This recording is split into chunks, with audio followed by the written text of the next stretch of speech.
Okay, so welcome back. This is a tutorial where I'm going to show you how to create a navigation bar for the top of your website. And you could, of course, have it anywhere, either at the top. Usually it's at the top. And this is going to be a horizontal navigation bar, and I'm going to show you how to use CSS to stylize it and just make it look professional. So what we've got here, I've just got a basic template HTML with some JavaScript embedded in, and let's do the HTML bits first. So to create our nav bar, I'm going to start by using a new tag we haven't used before. It's the nav tag, and it makes sense. We're just going to include create our whole navigation bar right inside there. Now for our elements, we're going to use a type that we also haven't used before. It's UL. It stands for unordered list, and I'll show you before we actually stylize it what that looks like. And it's a built-in formatting tag in HTML, basically to make a list with bullets. There's other ways to customize what the bullet looks like, whether you use an image or a built-in, just a dot or something like that. At its simplest default, we'll have something like this. So inside UL you specifies, all right, this is one list, and then inside one unordered list, we have many list items. LI stands for list item. So we can have a whole bunch of those. And so for instance, if we have something like that,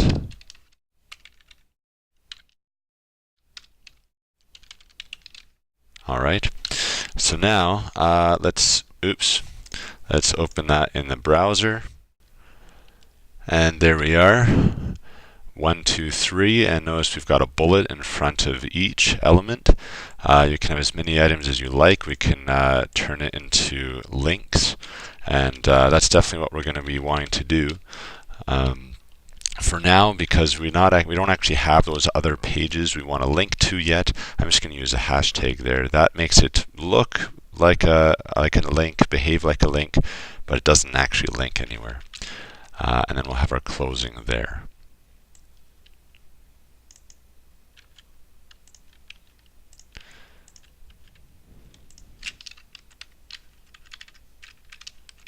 All right.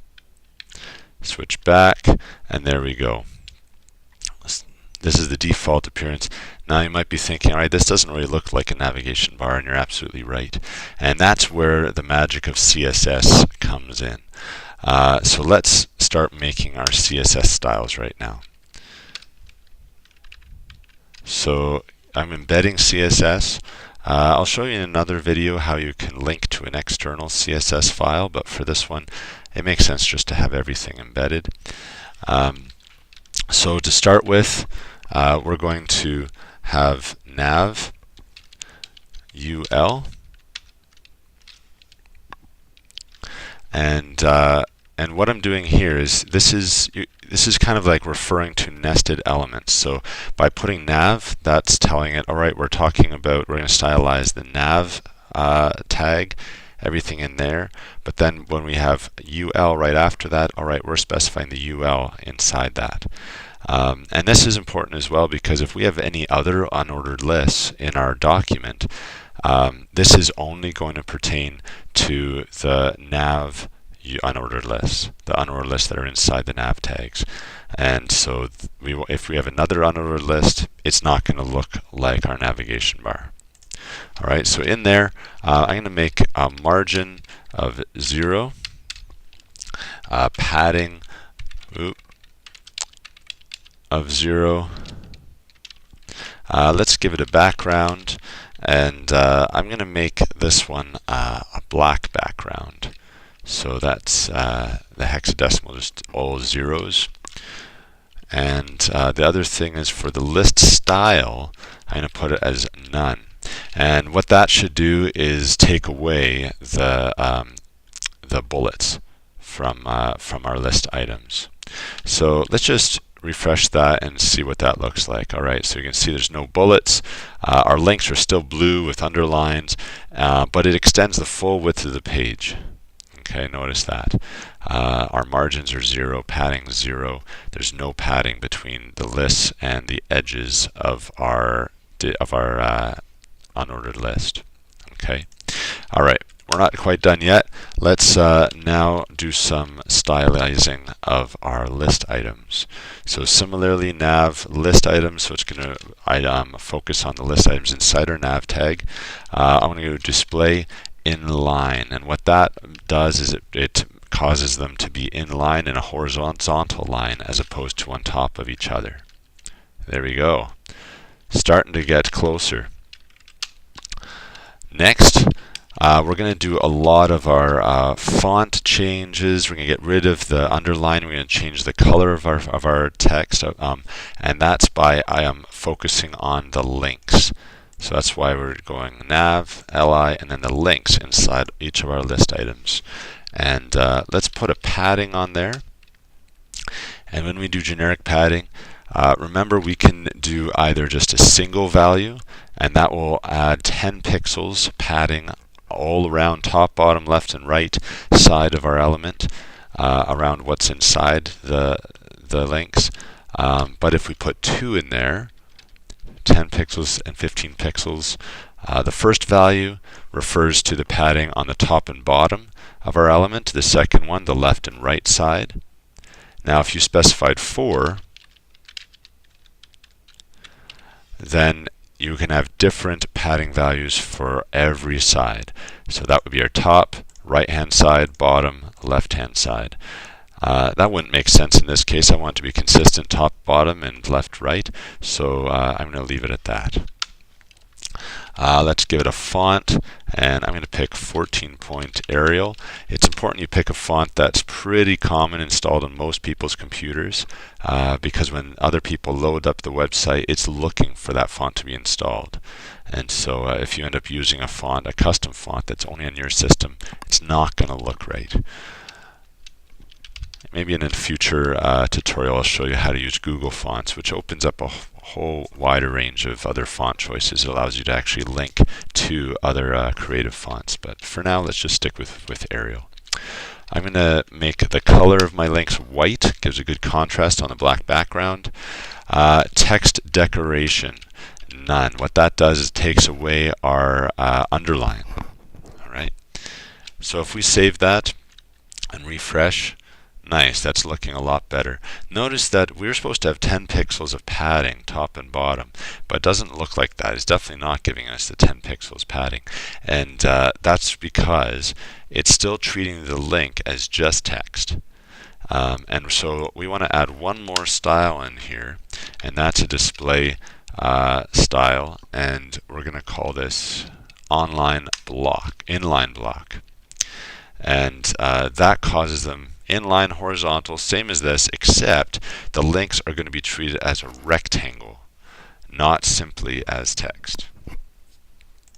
Okay, so let's save that, refresh, there we go. Now we can see the 10 pixels padding top and bottom. All right, and now you can see it's looking a lot more like a navigation bar. When we hover over them, you get the hand, so it looks like it's an actual link, which is great. All right, let's see what else we can add onto this. The other thing that's nice is when we hover over it, it's nice to have a hover effect where the background actually changes. So let's do that.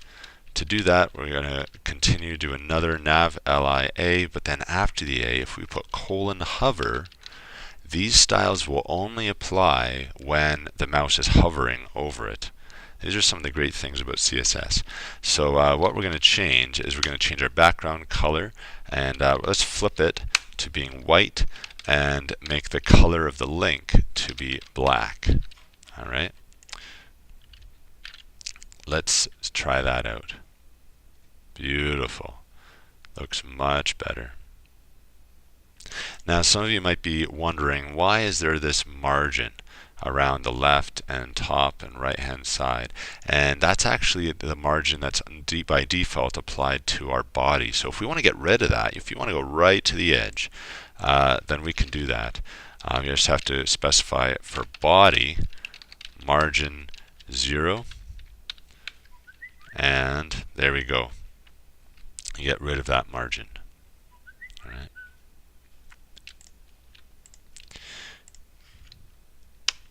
Let's say in a lot of websites, there's one link that that's right aligned, but everything else is left aligned. Often, if it's a website where you log into, you can have a logout button over there. How would you do that? To specify just the one, and that's where you can actually, let's add another link in here, and that's where if you want to make the style of just one element different from all the rest, that's where we want to use an ID. All right, so ID, that's an ID. There can only be one element with an ID in a web page. If you have two, then you're going to have unexpected results. If you want to apply a style to a bunch of different elements, that's where you want to use a class. Class can be applied to a whole bunch. So here, LIID, let's make it equal to logout. This is going to be logout link. And then over here, log out, and just by adding a float right on that should give us the effect we want. Beautiful. And there we go, and it still has the hover. Notice we don't have to copy all of the rest of the styles, and that's because it's still inheriting all of the styles previously applied to the list, to the link, to the hover, and then we're just doing it here. If we were to change it right here, so let's say we, for the logout, we wanted a different background color. We could do that. We could go background color red, and maybe let's leave the white, and it's going to overwrite that. And that's because we have this listed later on. If we had it listed before, then it could get written over by that style. So let's switch back, refresh, and there we go. We've got background color red. And it's always red because we're not specifying the hover. It's on the background color without the hover stated. If you wanted it where it only went red when you hovered it, then you have to add another one and move this down there. There we go. All right, and that's how you create a navigation bar.